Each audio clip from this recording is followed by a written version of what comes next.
റോഷ്നി ഗാഠമായ ഉറക്കത്തിലാണ്.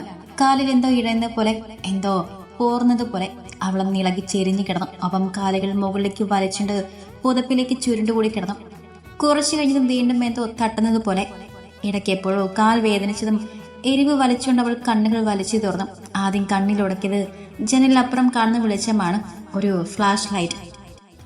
ഉറക്കെ ആ വീട് കുലുങ്ങാനുള്ള ശബ്ദത്തിൽ അലറി വിളിക്കുന്നതിൻ്റെ ഒപ്പം ബെഡിൽ നിന്നും ചാടി ഇറങ്ങി കഴിഞ്ഞിരുന്നു. ജനലിന്റെ ഭാഗത്തു നിന്ന് എന്തോ ശബ്ദം കേട്ടെങ്കിലും അവൾ അങ്ങോട്ട് രണ്ടാമത് നോക്കാനുള്ള ധൈര്യമില്ലാതെ ഡോർ തുറക്കാൻ ശ്രമിച്ചു. പേടിയും വെപ്രാളവും കൊണ്ടാവാം അവളുടെ കൈകൾക്ക് ബലമില്ലാത്ത പോലെ, ലോക്ക് തുറക്കാത്തതുപോലെ. കരച്ചിലൊക്കെ വന്ന് കണ്ണു നിറഞ്ഞതും അവൾ കണ്ണുകൾ അമർത്തി തുടച്ചു. അപ്പോഴേക്കും വാതിൽ തട്ടിക്കേട്ടിരുന്നു. ലോക്ക് വീണതും അവൾ വാതിൽ തുറന്നു. വാതിൽ തുറന്നതും കണ്ടത് ഹരിയാണ്. ടെൻഷനോടെ അവളെ നോക്കി നിൽക്കുന്നതിന്റെ മുന്നിൽ വന്ന് നിന്നുകൊണ്ട് അവൾ റൂമിന്റെ ജനലിലെ ഭാഗത്തേക്ക് തിരിഞ്ഞു നോക്കി. തുറന്നു കിടക്കുന്ന ജനൽ, പക്ഷെ അവിടെ നേരത്തെ കണ്ട വെളിച്ചമില്ല. റോഷ്നി ഒന്നും മിണ്ടാതെ നിൽക്കുന്നവളുടെ തോൾ തട്ടിക്കൊണ്ട് ഹരി വിളിച്ചതും അവളൊന്ന് ഞെട്ടി. കള്ളൻ. ഹരിയെ നോക്കി ജനൽ ഭാഗത്തേക്ക് ചൂണ്ടിക്കൊണ്ട് അവൾ പറഞ്ഞതും ഹരി കാര്യം മനസ്സിലായതുപോലെ റൂമിലേക്ക് കയറി. അപ്പോഴേക്കും ലച്ചും ശബ്ദം കേട്ട് പുറത്തേക്ക് വന്നിരുന്നു. കയ്യിൽ പിടിച്ചിരിക്കുന്ന ഫോണിനപ്പുറം റയാൻഷ് ലൈനിലുണ്ട്. എന്തു പറ്റി കുഞ്ഞി? എന്തിനാ നിലവിളിച്ചത്? റോഷ്നി നിലവിളിച്ചത് കേട്ടെങ്കിലും ലച്ചുവിന് ആദ്യം അത് മനസ്സിലായില്ല. ഫോണിൽ സംസാരിക്കുന്നവന്റെ വാക്കുകൾ ലയിച്ചു കിടക്കുകയായിരുന്നു. എന്നാൽ വാതിൽ തട്ടുള്ള ശബ്ദവും ഹരിയുടെ ശബ്ദവും ഒക്കെ കേട്ടപ്പോൾ അവൾ എഴുന്നേറ്റ് വന്നതാണ്. കള്ളൻ. റോഷ്നി പറഞ്ഞതും ലച്ചു ഞെട്ടിക്കൊണ്ട് തുറന്നു കിടക്കുന്ന വാതിലിൽ കൂടെ അകത്തേക്ക് നോക്കി. ഹരി ലൈറ്റ് ഇട്ടുകൊണ്ട് തുറന്നു കിടക്കുന്ന ജനലിൽ കൂടെ പുറത്തേക്ക് നോക്കി നിൽക്കുകയാണ്. പുറത്തേക്ക് പോയാലും ഓടിപ്പോയവന് കിട്ടിയെന്ന് അവനറിയാം. ഓടിക്കളഞ്ഞു കാണും. ശ്രീ. ഫോണിൽ നിന്ന് റയാൻഷിന്റെ ശബ്ദം കേട്ടതും ലച്ചു ഫോൺ ചെവിയിലേക്ക് വെച്ചു. കിച്ചുവേട്ടാ, കുഞ്ഞിയുടെ ജനൽ അവിടെ ആരോ വന്നെന്ന്, ഞാൻ കുറച്ച് കഴിഞ്ഞ് വിളിക്കാം.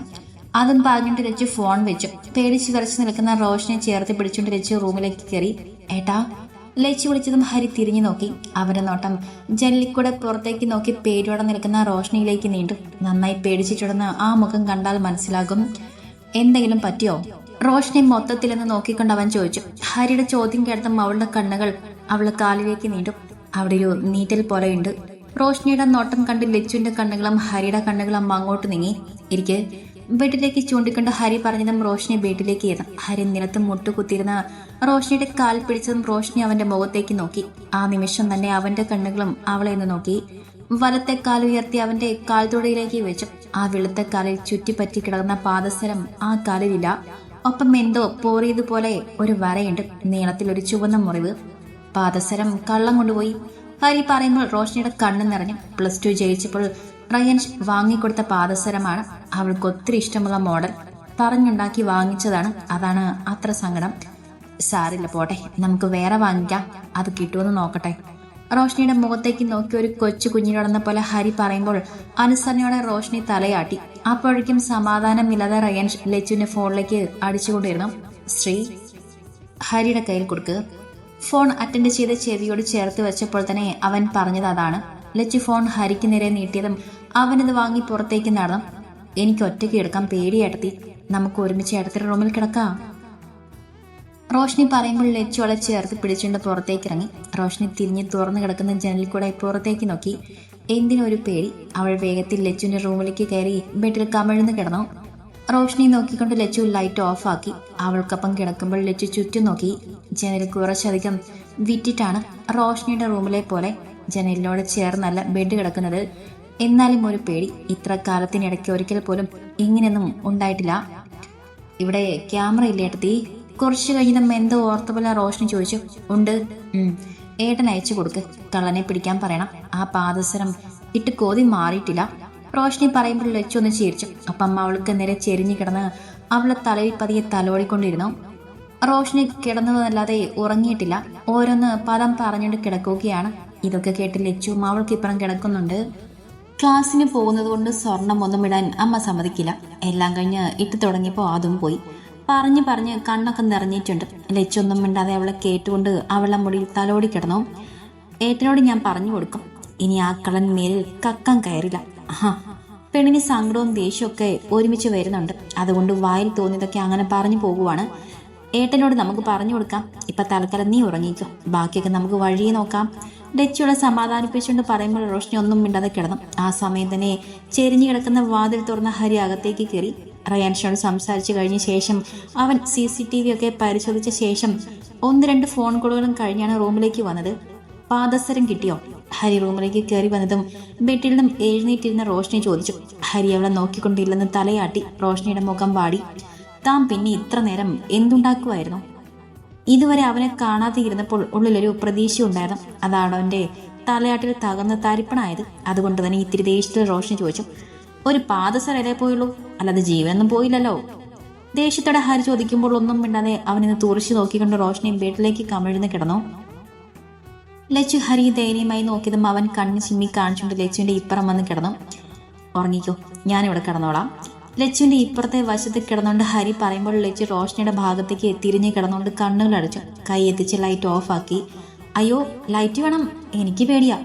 ബെഡിൽ നിന്നും ചാടി എഴുന്നേറ്റുകൊണ്ട് റോഷ്നി പറയുമ്പോൾ ഹരി ഇത് പ്രതീക്ഷിച്ച പോലെ കണ്ണുകൾ അടച്ച് കിടന്നു. ഏട്ടത്തി, എനിക്ക് ലൈറ്റ് വേണം. മിണ്ടാതെ കിടന്നുറങ്ങടി, ഇല്ലെങ്കിൽ നിന്റെ റൂമിൽ തന്നെ കൊണ്ടാക്കി വാതിലടയ്ക്കും. അത് വേണോ? ഹരി ഭീഷണി രൂപത്തിൽ ചോദിക്കുമ്പോൾ ഒന്നും മിണ്ടാതെ ലച്ചുവിന്റെ മാറിലേക്ക് അവൾ പതിഞ്ഞു കിടന്ന് ലച്ചുവിനെ മുറുക്കെ പിടിച്ചു. 3 പേരും കുറച്ചു നേരത്തിന് ശേഷം മുറുക്കത്തിലേക്ക് വീണു. രാവിലെ ആദ്യം എഴുന്നേറ്റ് നടുക്ക് കിടക്കുന്ന ലച്ചുവാണ്. അവൾ ആ ശരീരത്തിലെ കൈയും കാലും ഇറക്കി ബെഡിലേക്ക് കിടത്തിയ ശേഷം റോഷ്നിയെ നോക്കി. വീണ്ടും കാല് പൊക്കി വരുന്നവളെ കണ്ടതും വേഗം ബെഡിലും എഴുന്നേറ്റ് ബാത്റൂമിലേക്ക് കയറി. ഫ്രഷായി ബാത്റൂമിൽ നിന്ന് ഇറങ്ങുമ്പോൾ അവളുടെ കണ്ണുകൾ ബെഡിലേക്ക് നീണ്ടു. രണ്ടടുത്ത് കമിഴ്ന്ന് കിടന്നുറങ്ങുന്ന 2 പേർ. 2 പേരെയും നോക്കി ഒരു ചെറുചീരോടെ അവൾ വാതിൽ ചാരി അടച്ച ശേഷം താഴേക്ക് നടന്നു. ഇന്നു മുതൽ പുതിയ ജോലിക്കാരി വരും. കർട്ടന്റെ ഇടയിൽ കൂടെ വെയിൽ മുഖത്തേക്ക് പതിച്ചതും ഹരി മുഖം ചുളിച്ചു. ഇടയ്ക്കുന്ന് എഴുന്നേറ്റ് കിടന്നത് കൊണ്ട് ഉറക്കമൊന്നും ശരിയാവാത്ത പോലെ അവൻ കണ്ണുകൾ പതിയെ തുറന്നു. വെളിച്ചം കണ്ണിലേക്ക് കയറിയതും അവൻ വലത്തെ കൈകൾ കൊണ്ട് കണ്ണുകൾ മുറുക്ക തിരുമി. ശേഷം വലത്തെ കൈ വെച്ചതുപോലെ തന്നെ എന്തിലോ വരിഞ്ഞു മുറുക്കി. പെട്ടെന്ന് എന്തോ ഓർമ്മ വന്ന പോലെ അവൻ മുഖം താഴ്ത്തി അവനെ നെഞ്ചിലേക്ക് നോക്കി. അമ്മയെ! ഹരിയുടെ ചുണ്ടിൽ നിന്നറിയാതെ ആ ശബ്ദം പുറത്തേക്ക് വന്നു. ഉടുമ്പ് പിടിച്ചതുപോലെ ഒരെണ്ണം അവനെ പിടിച്ചിട്ട് നെഞ്ചിൽ കിടക്കുന്നുണ്ട്. ഹരി ഒന്ന് ശ്വാസം വലിച്ചു വിട്ട് കുറച്ചു നേരം അങ്ങനെ തന്നെ കിടന്നു. ശേഷം റോഷ്നി ചുറ്റിപ്പിടിച്ച് വലത്തെ കൈ എടുത്തു മാറ്റി. ഇടത്തെ കൈ പിന്നെ എടുക്കാൻ കഴിയില്ല. അത് നിവർത്തി വെച്ച് അതിന് മുകളിലാണ് അവളുടെ കിടപ്പ്. ഇടത്തെ കാൽ അവന്റെ മുകളിലേക്ക് കയറ്റി വെച്ചിട്ടുണ്ട്. ഇടത്തെ കൈ കൊണ്ട് അവനെ ചുറ്റിപ്പിടിച്ച് അവന്റെ നെഞ്ചിലേക്ക് മുഖം പാടെ അമർത്തിക്കൊണ്ടാണ് കിടപ്പ്. റോഷ്നി! അവളുടെ കൈയും കാലും ഒക്കെ പിടിച്ച് ബെഡിലേക്ക് ഇട്ട ശേഷം അവളുടെ മുഖം അവൻ നെഞ്ചിൽ നിന്ന് മാറ്റിക്കൊണ്ട് അവൻ വിളിച്ചു.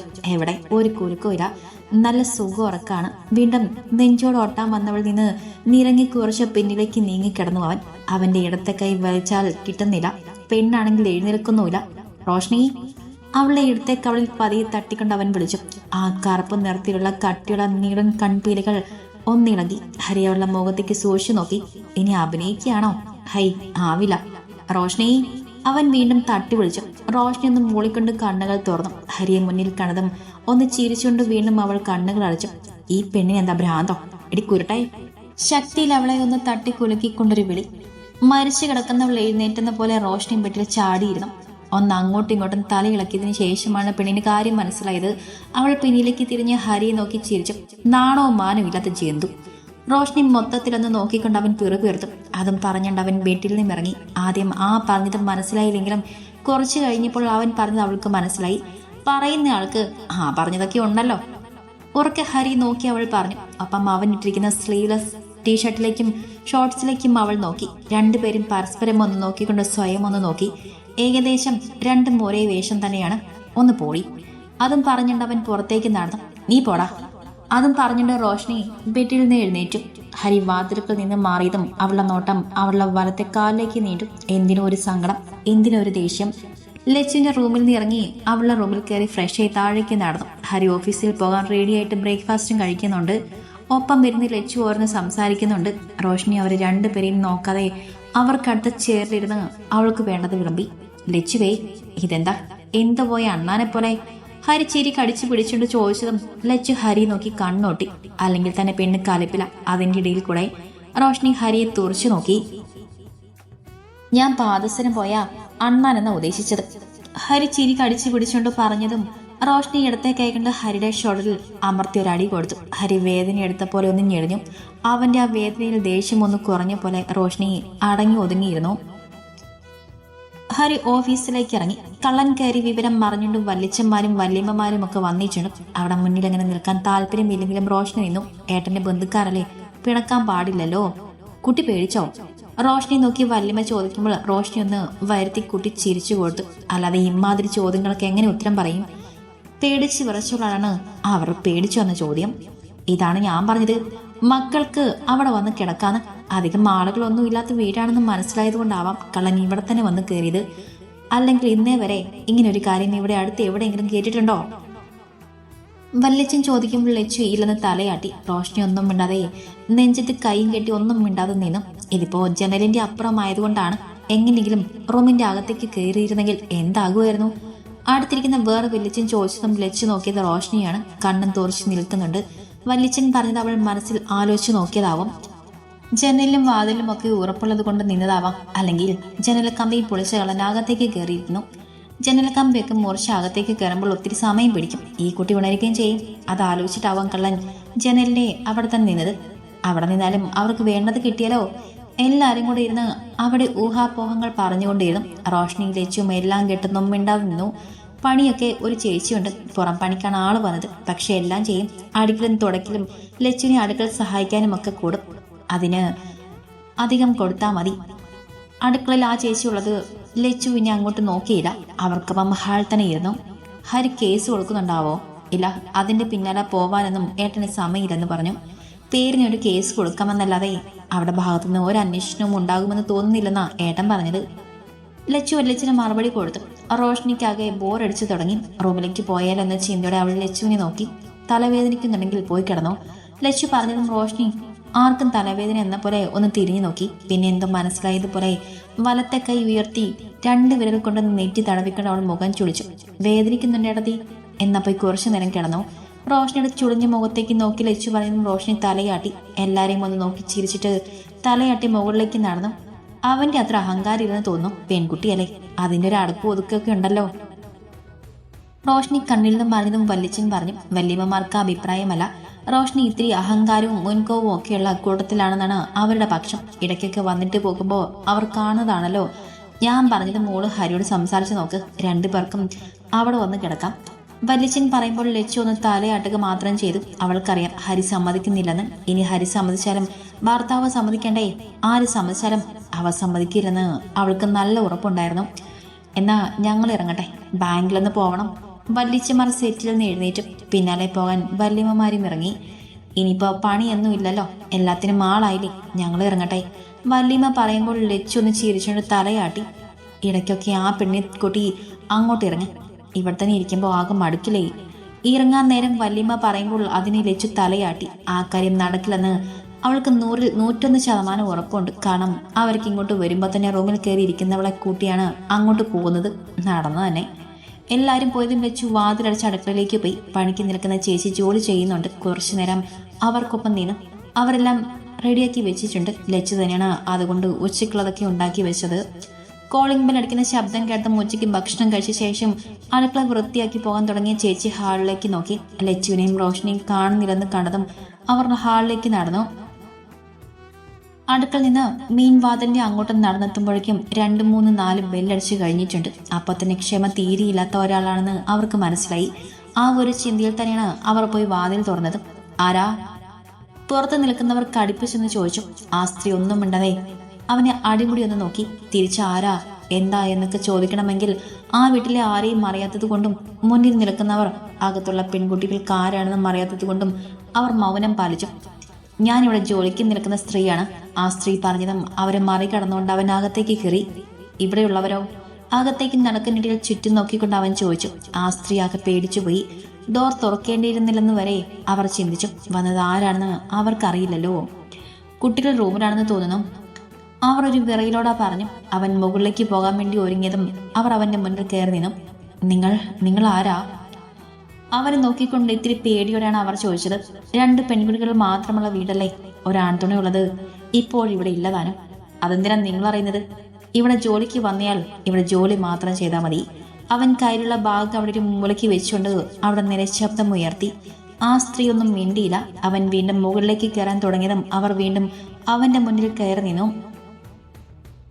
സാർ ഇവിടെ നിൽക്ക്, ഞാൻ ആ കുട്ടികളെ ഇങ്ങോട്ട് വിളിക്കാം. അത് പറയലും അവർ മുകളിലേക്ക് ഓടിക്കയറലും കഴിഞ്ഞിരുന്നു. അവർ പോകുന്നത് നോക്കി അവൻ സെറ്റിലേക്ക് ഇരുന്നു. കിച്ചുവേട്ടാ, ഉറക്കുള്ള ശബ്ദം കേട്ട മിഴികൾ ചുറ്റും ഓടിച്ചുകൊണ്ടിരുന്നവൻ മുഖം ചിരിച്ച് ഗൗരവത്തിൽ ലച്ചുവിനെ നോക്കി. അവൾ ചാടത്തുള്ളി സ്റ്റെപ്പ് ഇറങ്ങി വരുന്നുണ്ട്. അവന്റെ നോട്ടം ലച്ചുവിന്റെ പിന്നാലെ സ്ത്രീയിലേക്ക് പോയി. അവിടെ കണ്ണുകൾ ലച്ചുവിലാണ്. കിച്ചുവേട്ടാ.